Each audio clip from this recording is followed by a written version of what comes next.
Ça raconte quoi? Tu me fais le speech?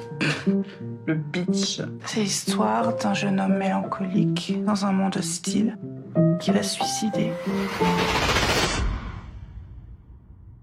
J'ai l'impression de me rejoindre moi-même très intensément et du coup je suis très calme. Alors je suis souvent très stressée quand je fais de la promotion pour les films des autres parce que j'ai l'impression que j'ai une responsabilité pour le film. Là évidemment j'ai cette responsabilité mais je suis très en paix parce que c'est peut-être honteux de dire ça mais je l'aime mon film. C'est pas un film comme un coup de hasard. Je l'ai vraiment écrit longtemps et il est issu de l'amour que j'ai pour le cinéma. Donc je sais pas, je suis en totale phase avec cet instant-là de ma vie. Je sentais qu'il y avait quelque chose d'une nouvelle écriture en moi, de cadrer le monde. Moi j'aime le cadre intensément. J'aime l'écriture, mais j'aime le cadre matériel, cadré. J'ai toujours adoré ça. Et pour moi, je sais pas, j'arrive pas à réfléchir au fond sans réfléchir à la forme des choses. Pour moi la forme c'était m'approcher vraiment de mes acteurs. Qu'il y ait très peu de phares. Et que ce soit un film de visage-paysage.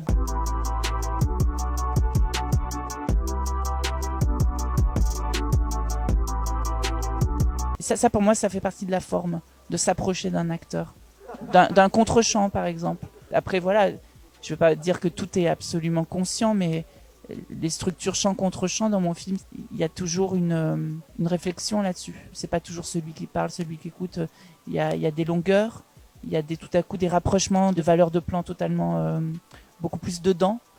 On est de façon générale, le film pourrait s'appeler Intérieur Jérémy, comme on dirait Intérieur Nuit, parce qu'on est quand même à l'intérieur de Jérémy. J'aime bien les comparaisons musicales. C'était une composition Garçon Chiffon, et avec l'art du dialogue, parce que je trouve qu'il faut redire qu'il n'y a pas que du cinéma de faits de société, de c'est quoi le thème, c'est quoi le sujet. On a un art très puissant en France qui est l'art du dialogue, qui est un art séculaire que certains Américains ont dans les grandes comédies. Apatow, aujourd'hui, les films d'Apatow m'inspirent beaucoup.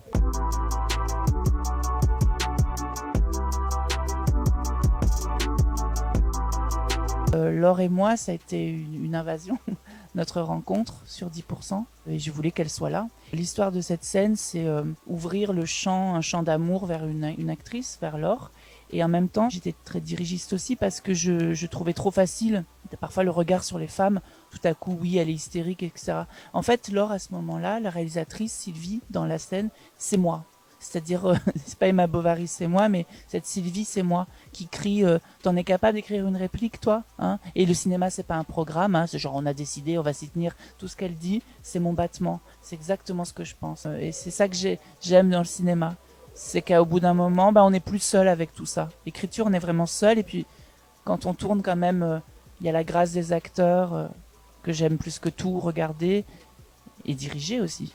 Et puis, la folie de se dire que l'instant maintenant, c'est pas reproductible. C'est que cet instant-là. Et voilà, c'est ça que j'adore. C'est pour toi. Jérémy, j'ai voulu qu'on se parle pour te dire qu'on travaillera finalement pas ensemble sur le film.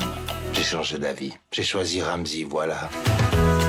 Pourquoi on veut pas de moi? Pour ces cons-là, tu es trop. Trop? Albert, tu rejoins chez ta mère? Bah non, on est en froid. T'as regardé dans mon téléphone? J'aurais une raison de le faire.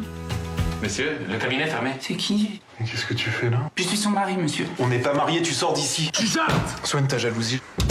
Qu'est-ce qui va pas avec moi? Si t'avais été acteur dans les années 60, t'aurais pas arrêté d'enchaîner les films. Télétransporte-moi. Ça va mon chiffon? Ça va, j'arrive demain. Je descends pour y voir plus clair. Mais qu'est-ce que t'as mon petit chose? T'as l'air tout chose. Pourquoi tu me parles jamais de tes amours? Plus je l'aime, plus j'ai le monstre vert aux yeux rouges qui grandit en moi. Ça va aller mon chiffon. Ah, ne retiens pas tes ailes, mâche. T'aimes bien quoi chez un mec? C'est une vraie question. Jérémy, qu'est-ce que tu fais? Je prends mon texte pour l'audition. Ne cherche pas à comprendre. Merci pour tous mes mères, vos sœurs. Parfois, je me sens comme un trognon sur le compost qui attend juste d'être biodégradé. Mais parfois, quand même, qu'est-ce que tu peux dire comme connerie? Mais tu fais de la Ton père et moi, on n'a pas eu de chance. Tu pourras. Mais je t'ai eu. Et ça, c'est énorme. Alors là, je suis heureux. Avec toi.